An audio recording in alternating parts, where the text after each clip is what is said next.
उदयपुर में नवरात्रि पर बड़बेश्वर महादेव में 54 कुंडीय बगुलामुखी यज्ञ विश्व का सबसे बड़ा यज्ञ होने वाला है।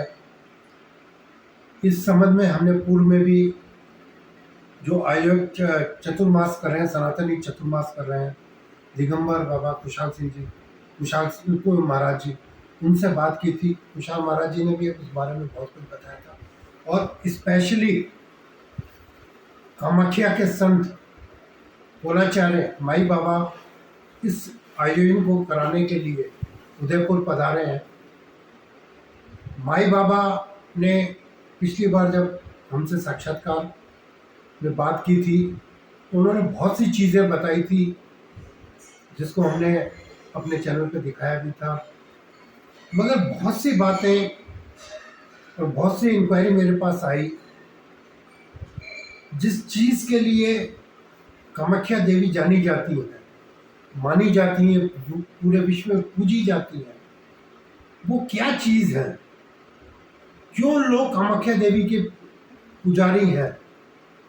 क्या सिद्धदात्री देती है मैया अपने संतों को? उस बारे में आज विशेष रूप से बात करते हैं, विस्तृत बात करते हैं पोलाचार्य माई बाबा जी से। बाबा जी, एक बार पुनः आपका स्वागत है। आपका बहुत बहुत स्वागत और आपके दर्शकों को बहुत बहुत स्वागत। बाबा जी, पिछली बार आपसे बात हुई थी, 54 कुंडीय यज्ञ की तैयारियां पूरी हैं, 2-3 दिन का इस समय बचा है, 12 तारीख हो गई है, 15 तारीख से शुरू कर रहे हैं आप। पंडाल आपने काफ़ी बना लिया है, शहर की जनता भी उत्सुक है। मेरे पास भी बहुत सी क्वेरी आई हैं आपको लेकर के, आपसे मिलने को लेकर के, लोग ललायित हैं आपसे मिलने को। मगर मेरे मन में जो लोगों ने मुझसे पूछा, मेरे मन में भी उठा कि कामाख्या देवी क्या पुजारी है। तो क्या जो कामाख्या देवी है, माँ सिद्धिदात्री, उनकी जो पूजा आराधना है और उनका जो वैभव है वो किस लिए है, उस बारे में थोड़ा प्रकाश डालें। सबसे पहले मैं मेरी इष्ट दात्री माँ कामाख्या को प्रणाम करता हूँ और इस क्षेत्र के लिए मैं माँ कामाख्या से कामाख्याम काम संपत्रम कामेश्वरी हर प्रिय और सर्व कामनाम देहि में नित्यम कामेश्वरी नमस्ते जीव्यम कर्मादाय करण देवी वामेम शत्रु प्रियंती गदायुक्त घातम दक्षिणा पीताम्बरम दुर्भुजाम नमामि। मैं माँ बगलामुखी को प्रणाम करते हुए, माँ कामाख्या एक महासिद्ध पीठ, आदि अनादि काल से ऋषि मुनि वहाँ अपने मंत्रों की सिद्धि करने के लिए वहाँ पर जाते हैं और जो मंत्र की सिद्धि विश्व में कहीं स्थान में नहीं मिलती, वो सिद्धि वहाँ पर कुछ क्षणों में मिल जाती है। जब आद्रा नक्षत्र के प्रथम चंद्र जब आता है तो योनि पीठ प्रदर्शना होती है। हमारा भारत का वो ईशान कोण होने के कारण भी वो ऊर्जा का क्षेत्र है और वहाँ 7 चीजें, पहाड़ भी है, प्राचीन मंदिर भी है, जल का ब्रह्मपुत्र नदी के किनारे है और ऋषि मुनियों की तपोभूमि है। और वहाँ एक चीज और आपको देखने मिलेगी कि वहाँ पर उस नीलांचल पर्वत पर 10 महाविद्याओं का स्थान है। जिस तरह से हमारा एक मंत्रिमंडल का कैबिनेट होता है, उसी तरह से शक्तियों का भी एक कैबिनेट होता है। 10 महाविद्याओं में सबका अलग अलग कार्य होता है। जैसे मैं जिसकी पूजा करता हूँ, माँ बगलामुखी कामाख्या की, माँ कामाख्या षोडशी के रूप में स्थापित है, सर्व कामना को सिद्ध करती है, हर व्यक्ति की कामना पीठ है, क्योंकि योनि, हमारा जन्म जो है योनि से होता है, वो कामना है, इसलिए उसको कामना पीठ भी कहा गया है। इसलिए हर कामना को माँ कामाख्या पूरी करती है, चाहे वो व्यक्ति कैसा भी हो, क्योंकि माँ के शरण में जो जाता है वो बच्चा कैसा भी हो, लेकिन माँ जो उस पर निर्मल भाव कर सके, उसकी मनोकामना। हमारे 6 कर्म की देवी माँ बंगलामुखी। माँ बंगलामुखी के 6 कर्म हैं: मारण, उच्चाटन, स्तंभन, विशेषण और सम्मोहन। ये 6 कर्म की देवी है। आज के युग में हर मनुष्य 6 कर्मों से ग्रस्त है, चाहे वो संसारिक हो, चाहे साधु हो, चाहे कैसा भी हो, लेकिन वो उसका है। इसलिए माँ बंगलामुखी के शरण में जाने से मनुष्य को किसी भी तरह का तंत्र मंत्र यंत्र का प्रभाव नहीं पड़ता, न उस पर कोई सम्मोहन कर सकता है। जैसे आज हमारे समाज में मुस्लिम संप्रदाय के गिरोह के द्वारा हमारी बहन बेटियों को सम्मोहन किया जाता है, जिससे वो उसके प्रति आकर्षित हो जाती है और वो अपने, यहाँ तक कि मैंने देखा है कि वो अपने माँ बाप और परिवार का भी त्याग करने के लिए तैयार हो जाती है, इसलिए कि उस पर जो है इस्लाम तंत्र के द्वारा उस बच्चे का सम्मोहन कर दिया जाता है। सम्मोहन किसी का भी हम कर सकते हैं। हमारे ऋषि मुनि जो है पहले आश्रम में रहते थे, तो वहाँ मोर, हर तरह के पक्षी, यहाँ तक शेर भी जो है उनके आश्रमों में आते थे, वो साधु के पास बैठते थे। वो एक सम्मोहन क्रिया है, किसी को अपने वशीभूत करना। अगर जिसके पास सम्मोहन हो गया, वो आदमी आपसे दूर नहीं जा सकता, चाहे आप उसका किसी तरह का शोषण क्यों न करें। महाराज, जो बात आपने जो 6 बताए हैं, तो हम क्रम वाइज एक एक को उठाते हैं। पहले मारन क्या होती है, और मारन का इफेक्ट क्या है, और इससे निजात पाने के लिए क्या रास्ते अपनाए जाते हैं। भगवान राम ने जब रावण मरने की स्थिति में नहीं था, तो विभीषण ने बताया कि महाराज, जो रावण जो है माँ बंगलामुखी का साधक है, जिसको कुमला देवी भी बोला जाता है बंगला, और ये आपसे नहीं मरेगा। तो उन्होंने क्या किया, माँ बंगलामुखी की जो पितृपक्ष की 9वीं तिथि आती है, उस दिन से लेकर और नवरात्रों तक 16 दिन का उन्होंने नवरात्र किए और माँ पीताम्बरा की साधना की और मारण तंत्र का प्रयोग किया, जिससे जो है विजयदशमी को दिन भगवान राम ने उसका संहार, रावण का संहार किया। उसको बोलते हैं मारण प्रयोग। हम किसी भी आदमी को उस प्रयोग से हजारों किलोमीटर दूर बैठा हो, उसको भी मार सकते हैं। उससे पहले हमें अपने अंदर में बैठे हुए शत्रु का दमन करना ही, संहार करना, जो हम काम, क्रोध, मद, लोभ, मोह है।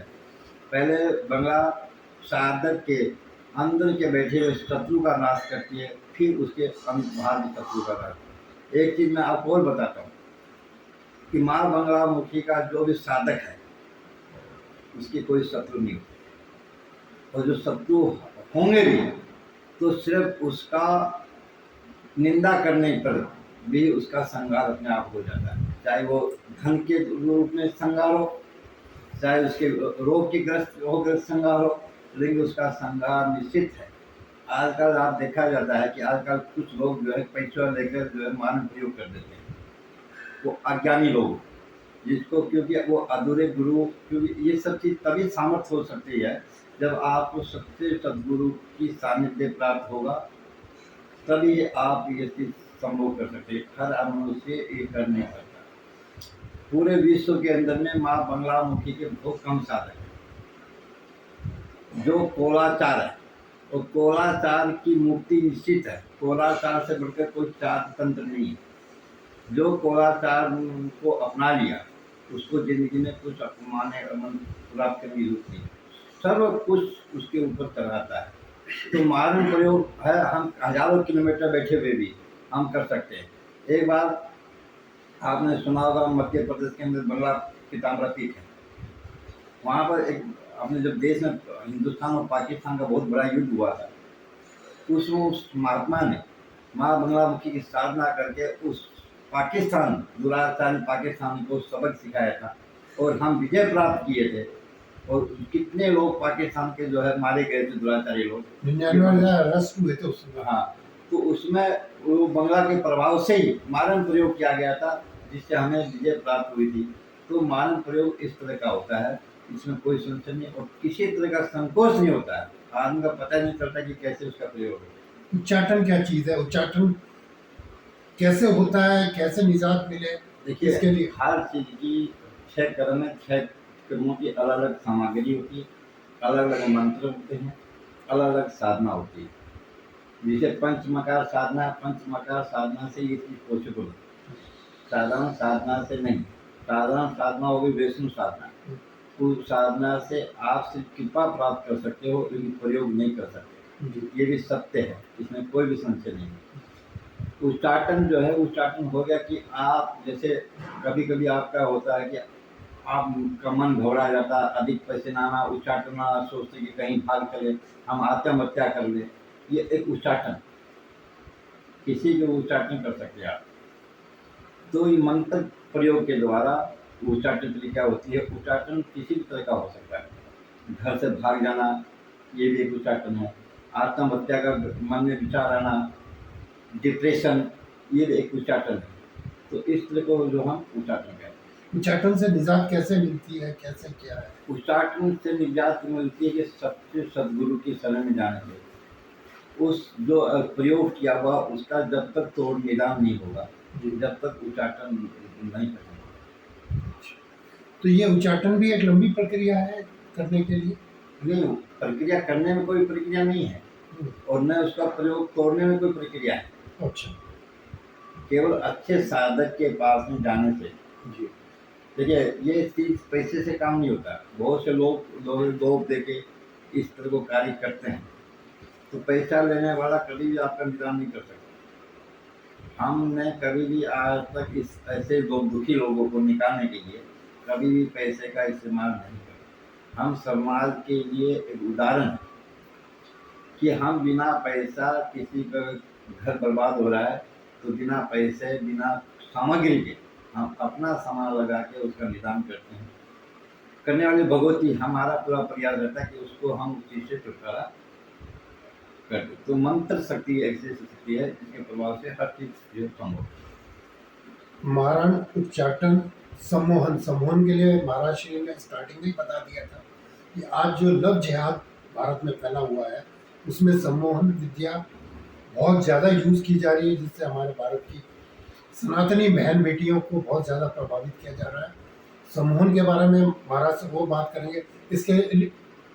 इसके अलावा बाकी 3 विद्याएं हैं, और वो कौन सी 3 विद्याएं हैं, उनका क्या इफेक्ट है, महाराज श्री से जानते हैं। महाराज बताया बाकी 3 विद्याएं। विदेशन होता है कि जैसे अगर हम भाई भाई हैं, आपस में तकरार करना, लड़ाई करना, व्यापारी हैं तो व्यापार में डिस्प्यूट करना, पार्टनरशिप में डिस्प्यूट करना, इसको है एक दूसरे को छुड़ाना। पति पत्नी है तो उनका दूर कैसे हो, इसका भी प्रयोग जो है श्राम तंत्र ज़्यादा कर रहा है। ओके। तो जब तक उसको घरों से निजात नहीं मिलेगा, घरों से वालों से द्वेषता नहीं होगी, मन में द्वेषता पैदा करना, एक दूसरे के प्रति घृणा पैदा करना, इसका काम विदेशन है। आकर्षण किसी भी चीज को, आप जैसे बाजार में सामान खरीदने गए, कुछ ऐसी चीज आपको दिखाई देगी, वो आपका मन मोह लेगा। आकर्षण मतलब आपका आकर्षण बोलेगा कि ये चीज तो बहुत बढ़िया है, बहुत सुंदर, इसको कैसे कितना सुंदर बनाया गया है। उसी तरह किसी को भी अपने प्रति आकर्षण करना, आकर्षण में लाना, उसको आकर्षण करते हैं। एक विद्या और बची है, वो कौन सी? देखिए, मारण, उच्चाटन, सम्मोहन, आकर्षण, विदेशन और सम्मोहन। हाँ। सम्मोहन के बारे में पहले बता चुका हूँ आपको। आकर्षण और सम्मोहन में क्या अंतर है? बहुत अंतर है। क्या? आकर्षण क्या है? आकर्षण व्यक्तिगत के रूप में होता है और सम्मोहन जो है किसी चीज को, विद्या को से लेना, अपने वशीभूत कर लेना। जी, इतना अंतर होता है। अब जो 54 कुंडी यज्ञ आप यहाँ का बगलामुखी का यज्ञ करने वाले हैं, उसके लिए प्रेस कॉन्फ्रेंस में भी यह बात आई थी कि जो राजतंत्र है, राजनेता हैं, वो बहुत ज़्यादा इसका प्रयोग करते हैं। राजनेताओं से मेरी भी कई बात हुई, उन्होंने भी उसका यूज किया हुआ है। तो ये क्या चीज़ है, क्यों इसका उपयोग राजतंत्र के लिए ज़्यादा होता है? अभी हमने जो 54 कुंड बनाए हैं, उसमें 6 प्रकार के कुंड बने। क्योंकि षठ महाविद्या की देवी है। तो हमने 6 प्रकार के कुंड बनाए हैं। जिसको लक्ष्मी की जिज्ञासा है वो लक्ष्मी कुंड पे बैठे, जिसको अष्ट कमल बोलते हैं। जो रोगों से ग्रस्त है वो षष्ठ कोण पे बैठेगा, और जिसको सर्व कामना है वो चतुर्थ कोण पे बैठेगा। जिसको संतान प्राप्ति करनी है वो अर्ध चंद्रमाई कुंड पे बैठेगा। तो इस तरह के हर कामना के जो राजनीतिक है उसको योनि कुंड पे स्थापित किया जाएगा। तो हर कुंडों की अलग अलग जो है वो है। तो इसलिए हमने इस यज्ञ में एक चीज आपको विशेष देखने को मिलेगी जो हर यज्ञ में नहीं मिलेगी, कि इसमें हर प्रकार के अलग अलग कुंड बने, हर कामना के लिए अलग अलग कुंड स्थापित है। तो हर कामना के जो कुंड बनाए वो कितनी कितनी संख्या में होंगे? 8 संख्या में है। अच्छा सब अच्छा, ठीक है। और इन कुंडों का जो डिसाइड कैसे करेंगे कि कौन किस कुंड पे बैठना चाहेगा? क्योंकि हर एक को 5 से ज़्यादा नहीं बैठ सकते। नहीं, ये तो जजमान के ऊपर डिपेंड करता है। जो जजमान इस यज्ञ में भाग लेना चाहते हैं वो किस कामना के लिए इस यज्ञ में बैठना चाहते हैं। जी। अभी आज मेरे पास 1-2 आदमी आए, उन्होंने कहा कि महाराज मुझे ये कुंड में बैठना है। तो हम बोले ठीक है बैठिए आप, बहुत अच्छी बात है। उन्होंने कहा कि महाराज हमें जो है हम रोग से ग्रस्त हैं, इतने साल हो गए मुझे हॉस्पिटल के चक्कर लगते हुए। तो हमने उनको जो है जो रोग नाशक कुंड है, जो हर तरह के रोग चाहे कैसा भी रोग हो उससे उसका रोगों की नाश होगा। एक चीज मैं बताता हूँ, देखिए पूरे कहा गया साथ में पूरी दुनिया के प्राप्त किसी न किसी तरह से भोगने पड़ते हैं। लेकिन ये जो यज्ञ है बंगलामुखी माता है, इसमें क्या कि पूरी दुनिया के प्राप्त को नष्ट हो जाता है। आपके प्राप्त कैसे थे, पिछले जन्म में कैसे थे, या आपके पत्नी के प्राप्त कैसे थे, बच्चों के प्राप्त के जिसके कारण आपको भोग भोगना पड़ रहा है, उसे जो है 3 पीढ़ियों के प्राप्त खत्म कर देती है भगवती माँ। ये एक विशेष चीज मैं आपको बताता हूँ कि अच्छे अच्छे साधकों को नहीं पता है, क्योंकि लोग जो है किसी का सुना हुआ किसी का देखे हुआ अपनी क्रिया करना शुरू कर देते हैं। और आज के युग में हमें अच्छे गुरु की महाराज एक बहुत बड़ी प्रॉब्लम ये है, ये जो वर्ड है ना अच्छा गुरु, ये जो अच्छा वर्ड है ना ये कहाँ से लाए? क्योंकि कोई सनातन में हम इतने पीछे आ चुके हैं कि आज किसी से भी पूछो कि अच्छा गुरु की तलाश कैसे हो, क्या पहचान है, क्योंकि जो मिलता है वो इस समय हालत तो आप जान ही रहे महाराज। आपको अब किसी को शुगर हो जाए उसको डॉक्टर क्या कहता है कि तू ये मत खाना, अगर फिर भी अगर उसको खाएगा तो उसको पछताना पड़ेगा लोगों से। उसी तरह से ये है गुरु जो सदमार्ग को दिखाए। देखिए जहाँ पैसे का लेना देना हो गया, मैं जानता हूँ कि समाज की आश्रमों की व्यवस्था बिना पैसे नहीं चलती, नहीं समझे, लेकिन हम किसी का उपचार करते हैं और हम उससे पैसा लेते हैं। जहाँ धन का अभाव की कमी आ गई वहाँ पर सदगुरु का कोई काम नहीं। अभी आपने सुना होगा वृंदावन में परमानंद जी महाराज हैं जिनकी किडनी भी फेल हो रही है। मुझे बहुत अच्छा लगा उनका। कोई आदमी उनको देने के लिए आया था, उन्होंने कहा कि कहीं जाके लगा दो, मेरी जो सुविधाएं चल रही है, तुम ज़्यादा दोगे तो ज़्यादा होगा तो हम कहाँ रखेंगे, हमारे अंदर लोभ पैदा होगा। तो जरूरत से ज़्यादा अगर जहाँ पर धन का प्रभाव है वहाँ पर ऐसी कुव्यवस्था ही आपको देखने को मिलेगी। सच्चे सदगुरु को सही मार्ग दिखाएगा वो आपको भ्रमित नहीं करेगा। बहुत से लोग आते हैं डिप्रेशन में रहते हैं, उनको ये होते हैं बाबा मेरे को कोई किस नहीं करती। तो जो कोई किसी क्या नहीं रहता, आप किसी के पास जाओ करवाने के लिए कोई पैसा ना लेगा, बिना पैसा कैसे करेगा, तो पैसा आपके पास है नहीं तो आपके ऊपर कैसे तंत्र प्रयोग कर दिया। तो बहुत से लोग 90% लोग इससे मानसिकता से करते हैं कि कोई ना कोई हमारे कुछ करते हैं। तो उस समय वो सदगुरु का जो है सही और गलत का पता लगता है। वो कह देता है उसमें उसका प्रेम वास कर देगी, तुम्हारे कुछ नहीं, तुम भ्रमित मत हो, जो तुम जो है वो खत्म हो गया। तो उसको मानसिकता से एकदम परिवर्तन हो जाएगा कि हाँ मैं महाराज के पास गई थी, क्योंकि विश्वासम फल दायकम, विश्वास सबसे बड़ी चीज़ है। हम किसी के पास जाते हैं तो बड़ी श्रद्धा से विश्वास के साथ रहते हैं। मंदिर में भी जाते हैं तो हम श्रद्धा से जाते हैं, प्रसाद भी चढ़ाते हैं तो श्रद्धा से चढ़ाते हैं। तो कहाँ अगर आपका दिखावा है वहाँ आपको सदगुरु नहीं मिल सकता, और जहाँ अर्पण भाव है वहाँ आपको सही में सदगुरु प्राप्त हो सकता है। महाराज श्री, अभी आपने एक वर्ड कहा था बीच में साक्षात्कार के कि बगुलामुखी जो कामाख्या देवी है, इनके साधक विष्णु में बहुत कम है, बंगलामुखी के साथ बहुत कम है ना? तो इसका क्या कारण है? इसका कारण क्या है? क्योंकि हाँ, इसके साथ तंत्र भी जुड़ा हुआ है। हाँ, मैं आपको बता रहा कि बंगलामुखी के साधक इसलिए कम है कि ये 6 प्रकार के प्रयोग वो आदमी कर सकता है जो अपना सब कुछ मार चुका हो। अपना सब कुछ मार चुका हो। हाँ, सब कुछ मार चुका। अंदर में बैठे हमारे जो शत्रु हैं, मारन है, हमारे अंदर का समोन है, आकर्षण है, विशेषण है, जो भी हमारे अंदर का है, पहले हम अपना अंदर मार चुके होते हैं, तभी जाके हम उसकी हमें सेवा प्राप्त होती नहीं होती। हजारों वर्ष जो लोग तपस्या करते हैं भगवान क्यों नहीं मिलते? मगर महाराज, आपका जो ओज है उसमें भी तो एक सम्मोहन है। किसमें? आपके ओज के अंदर आपके प्रकार। देखिए, ये मेरे भगवती की कृपा है। मेरा मेरा निश्चय नियम है कि मैं भगवती की साधना पूजा करने के बाद नहीं मैं कोई काम करता हूँ। सुबह आपको डॉक्टर बता रहे कि सुबह टेबलेट खाओगे, खाली पेट खाना है, तो उससे पहले आप खाली पेट ही खाओगे, उससे पहले भोजन नहीं करोगे। तो हमारा नियम है कि हमें उठने के बाद में अपना संध्या कर्म करने के बाद में भगवती की हमें आराधना करनी है तो करनी।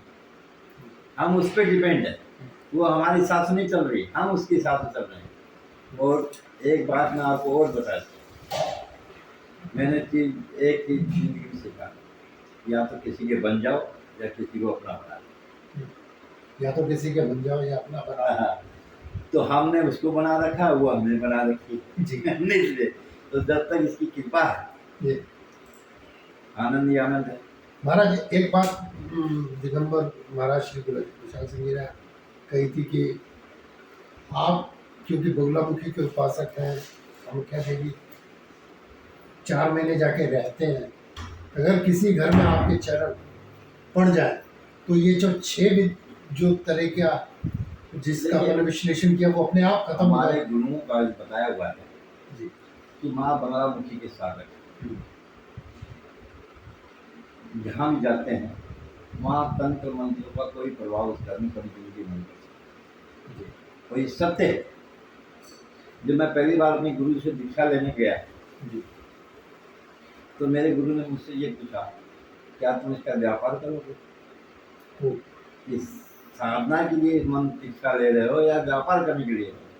हमने कहा, गुरु मेरे आपकी कृपा से मुझे सब कुछ है कि नहीं, सिर्फ आपकी कृपा मिल जाए जिससे मेरे बहुत। क्योंकि देखिए, हमेशा इष्ट रूठे तो रूठ जाए, गुरु नहीं रूठना चाहिए। इष्ट टूटे तो टूट जाए। हाँ, लेकिन गुरु नहीं रूठना चाहिए। अगर गुरु के प्रति अगर सही भावना है तो भगवान अपने आप चल जाएगा। महाराज, एक बातचीत मुझे और कई लोग पूछते हैं कि अपने यहाँ पे कुलदेवी मानते हैं, हर घर के अंदर कुलदेवी होती है ना, मगर कई लोगों को, जैसे मेरा ही ले उदाहरण, तो मुझे भी अपनी कुलदेवी का पता नहीं, क्योंकि हम लोग पीछे से पाकिस्तान और साइड से वो फादर्स रहे हुए, तो पता नहीं वो तो सब गुजर गए, तो कौन कौन की देवी है, हम कैसे उनकी आराधना करें, ये सब बहुत से लोगों की प्रॉब्लम है। उसका एक कारण है कुल देवी।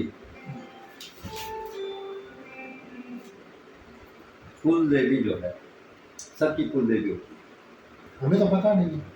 और जिसको पता नहीं आपके गोत्र जो है, हाँ, तो उस गोत्र के द्वारा ये पता चल सकता है कि आपकी देवी कौन है। ओके। हर आदमी के गोत्र के अनुसार पता चल सकता है कुल देवी और कुल देवता सबके होते हैं। और जो अपने कुल देवी और कुल देवताओं हमेशा याद करता है उसको भी घर में कभी बाधा नहीं आ सकती, उसको भी कहीं भटकने की जरूरत नहीं होती। कि कुल के देवी और देवता और कुल के पितृ मोस्टली सबसे उत्तम, और हमें उसको छोड़ के कहीं दूसरी दरवाजा नहीं जाना। उसके प्रति हमारा पूरे भावना के और हर समय कोई भी हम मांगलिक काम करें। ऐसी कोई जगह है, क्योंकि आप भिवानी से हैं, तो मेरा भी कोई रिश्ता है उस हरियाणा पंजाब से, मैंने आपको पहले बताया था। ऐसा कोई तरीका है जिससे जिन लोगों को नहीं पता वो अपनी कुल देवता का पता कर सके? बिल्कुल कर सकता है। जी मैंने बताया ना, गोत्र, हर आदमी का एक गोत्र होता है। जी, साथ जैसे में हमारा छोटू रहते हैं। हाँ हाँ। तो आपके यहाँ जो है ना, हिंगलाज देवी की जो है हम्म, आपकी कुल देवी है। हिंगलाज देवी हाँ, हिंगलाज पाकिस्तान में। पाकिस्तान देवी, हिंगलाज देवी ये आपके यहाँ जो है कुल देवी है। अच्छा, हाँ, उसके हिसाब से हर आदमी गोत्र के हिसाब से पता चलता ओके। अच्छा, लास्ट में एक चीज, बहुत इंपॉर्टेंट क्वेश्चन है हमारे लिए।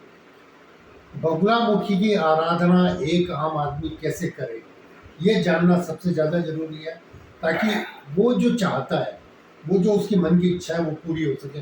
वो क्या तरीका है है। वो? देखिए, पूजा तो कोई भी कर सकता है जी पूजा करने में किसी को मना नहीं। रोज भगवती को जो है, आप फोटो हो या यंत्र हो या मूर्ति हो, मूर्ति घर में रखने का विधान नहीं है।